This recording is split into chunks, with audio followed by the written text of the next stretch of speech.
Now, with the increased anti-Muslim and anti-Semitic rhetoric that we heard from President-elect Trump on the campaign trail, it should be no surprise that hate crimes against both of those groups and other minorities have increased within the last year.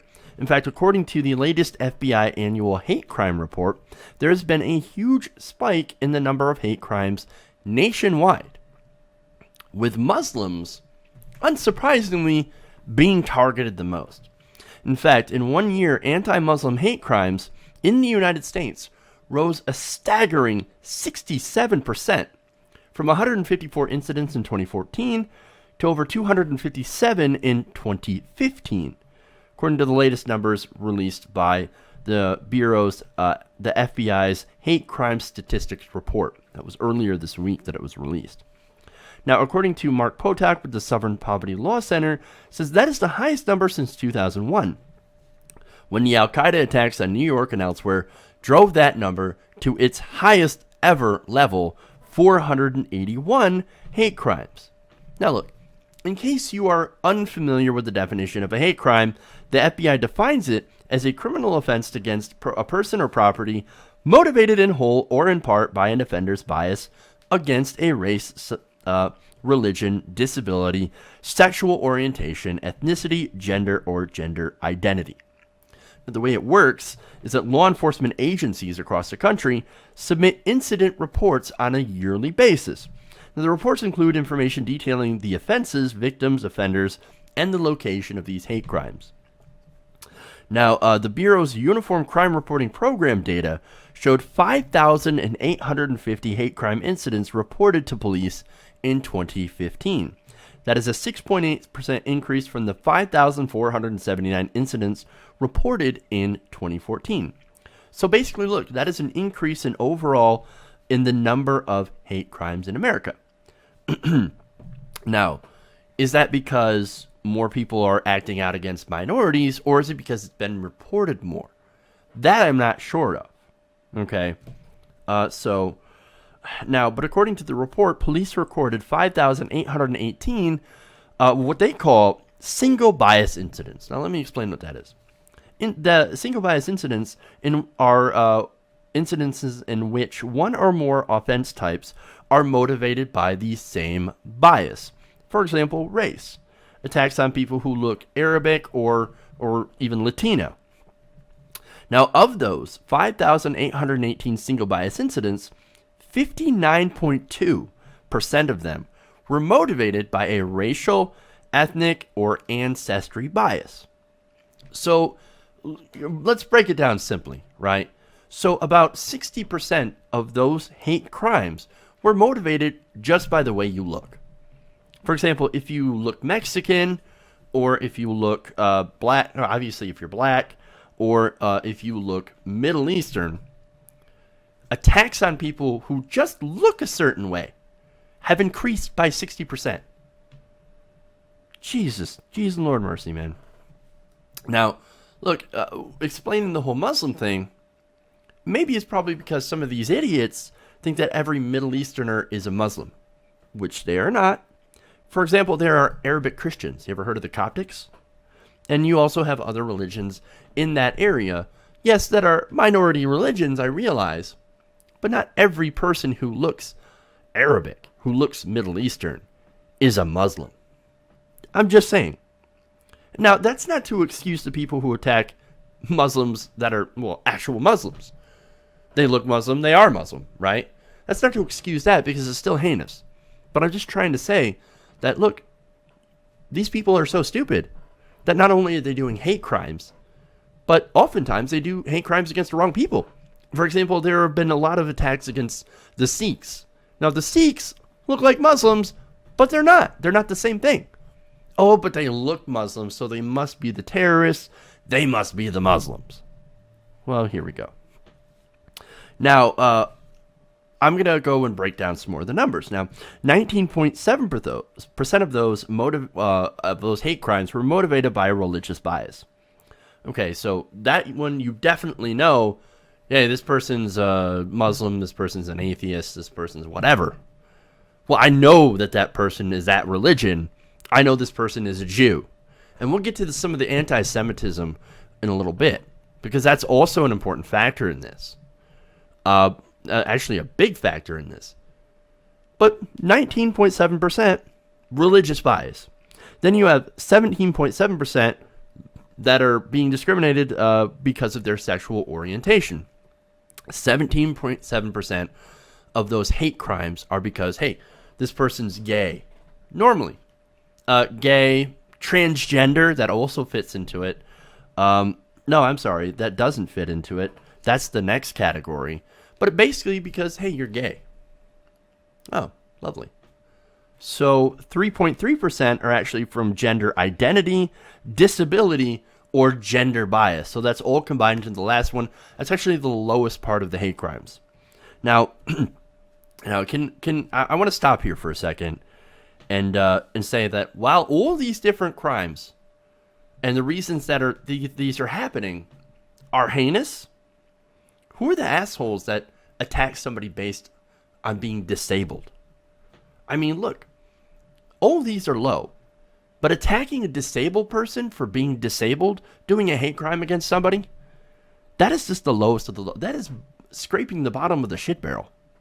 You are a shitty person. You are a horrible person if you're for that. A hate crime against somebody who's disabled. What kind of person are you? Not a good person at all. Now, the reports further notes that hate crimes against minorities other than Muslims also increased. So, as I said, this is increased across the board. Except in one surprising minority group. But first, let's go to the anti-Semitism. Now, like, who knew that as soon as you open that Pandora's box of hate against all people, that anti-Semitism was going to fly out? Oh, right. We knew. We warned you about it. But no, that's what's happening. Anti-Jewish hate crimes rose by 9%. Anti-black hate crimes also went up by about 8%, and anti-LGBT hate crimes increased by nearly 5%. Now, the interesting thing about this is that you had anti-Latino hate crimes that actually did not increase, nor did they decrease.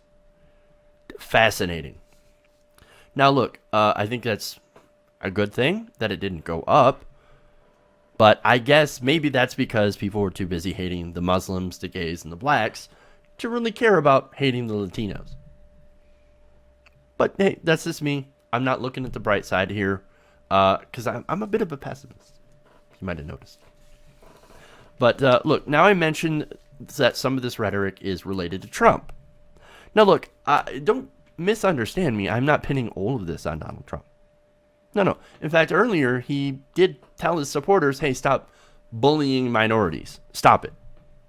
Okay, he basically pulled a Hillary Clinton and said, cut it out. Okay, well, good. I'm glad you came out there and said that. And said, hey, I'm disturbed by these people. I'm totally saddened that we're seeing these attacks against, these racist attacks against Muslims and black people, Jews. But the thing is, you put Steve Bannon, who is an anti-Semite, in a position of power. So actions do speak louder than words. But nonetheless, I don't think Trump knows any better, to be honest. And I still partly blame him because, look, here's what he did. He said anything that he could to get elected, right? That meant appealing to the worst of the Republican Party. Now, I personally don't think that he believes any of this stuff. I think he believes that I'm going to do whatever benefits Donald Trump. Now, I'm not going to go with the progressives and do progressive ideas. I used to be a Democrat, but I don't believe in progressive ideas because that involves taxing the rich. I'm rich. I don't want to be taxed more. I want to be taxed less. I want less regulation, so I'm going to go with the Republicans. And what I'm going to do is I'm going to appeal to the worst of the worst of the worst of the Republicans.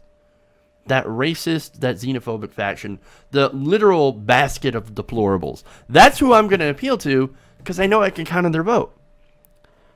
And progressives, liberals, they're pretty fickle about their vote.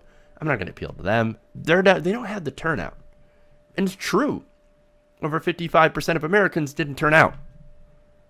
Ugh. That's bad.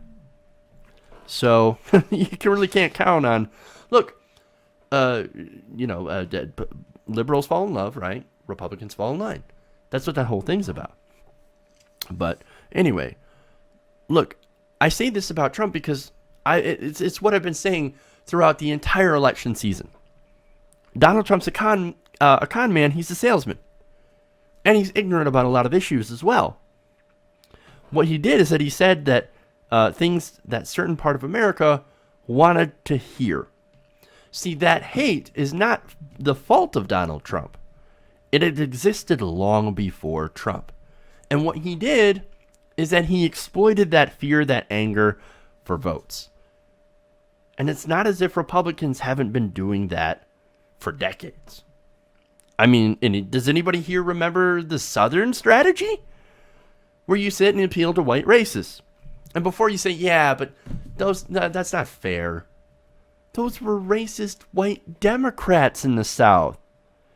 Okay. Oh, look. Hey, you got me. Oh, my God. They were Democrats. Except when they joined the Republican Party. They defected. They did their own Dem exit and went straight into the arms of the Republican Party.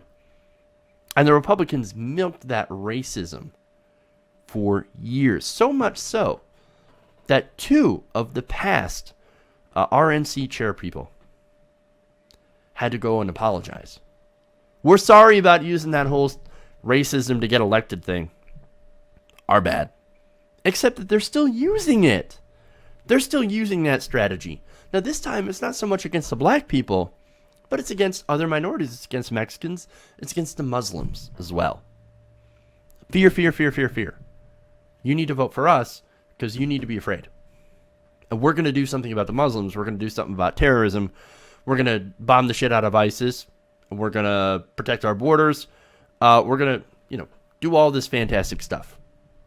But be afraid of the Muslims. Be afraid of the black people. Be afraid of the Mexicans that are bringing drugs. They're bringing crime. Literally, I'm quoting Donald Trump here. And some are they're rapists, and some, I assume, are good people.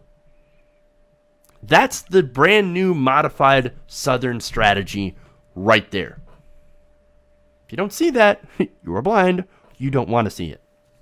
And if you do see it, and you still accept it, and you're like, yeah, but you know what? The other stuff that he's saying was good. Well, then you're enabling that racism. And you're probably also not a good person. Just saying. Now, look.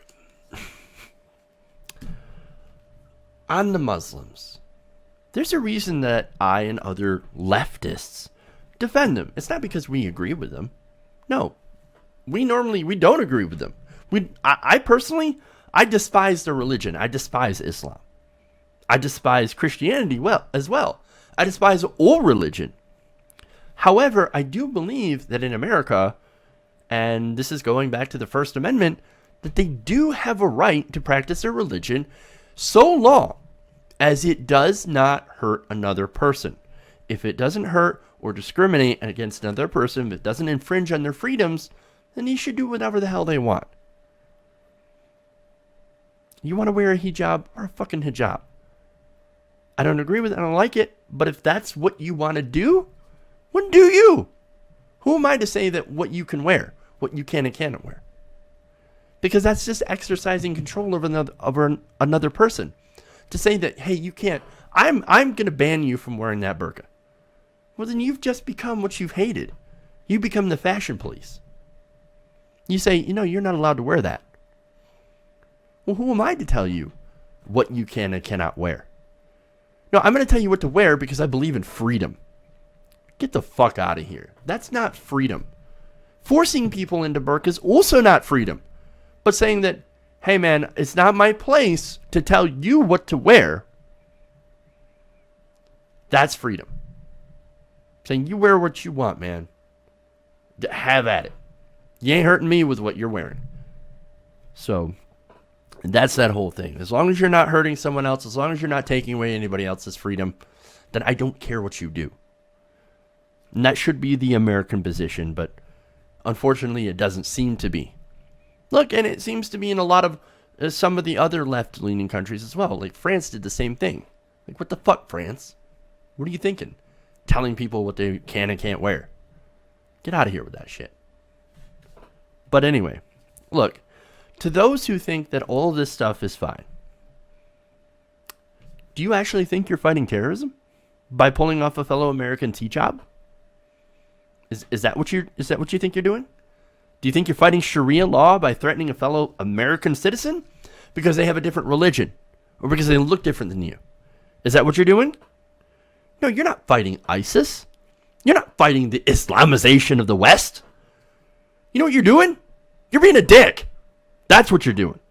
You're not bravely standing up for American values. No, you are being a coward. A fucking coward. You know what a coward does? They attack people who are defenseless. That's what a coward does. People that haven't done anything wrong other than just be different than you and look different than you. You are being a fucking coward. You want to really fight terrorism? You want to fight ISIS? Awesome. Join the military. Join the fucking military. Guaranteed under President Trump, we're going to go in with guns blazing. Or better yet, if he doesn't, fine. Go to Iraq and volunteer with the militias. They'll gladly take any help that they can get just so they can defeat ISIS. Just know that you'll be fighting alongside the Muslims that you hate. But see, here's the thing. Most of them hate ISIS more than you do. They hate terrorism in their religion's names just as much as you would hate terrorism in your religion's name.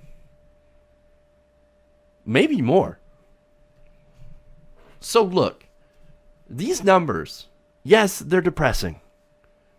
But it shouldn't be surprising the kind of shit that we've heard for the last year, the last 10 years, since 9/11. And sadly, look, back to Trump. As I mentioned, he appointed Steve Bannon, an anti-Semite, to a very important White House position. Steve Bannon, man. So I don't see this ethnic, racist discrimination getting any better while Trump is in office. So I think the only way, the only thing that we can do is to stand up for those who are now living in fear thanks to a Trump administration. Thanks to this rash of hatred and anger that is gripping our nation, that is driving us crazy. We're not supposed to be like this. We're better than this. We're better than hate. We're better than fear. So, and look, I've detailed some of the racist attacks on day one of Trump administration. What I didn't get to report is the expressions of love and support for those same people who have been attacked. For example, in the school where they were chanting, "Build that wall," there were letters, notes, post-it notes of support everywhere for the people who were being discriminated against. There's a lot of love left in this country, man. So I'm asking those who do still believe in this, who believe in that we're more united, that we should be more united because we're stronger when we're united, to stand up with your neighbor against hate. If you see a Muslim getting bullied, people ripping off hijabs, stand up. If you see someone threatening a Latino or a black person, stand up. Show everyone that this isn't what America stands for. You do that, that will make America, that's really what will make America great again. Hey everybody, thanks for watching this video. If you want to see more like this, please hit the subscribe button below. And if you want to support truly independent, non-corporate media, go to our Patreon page and become a patron. Patreon.com/TYTNation.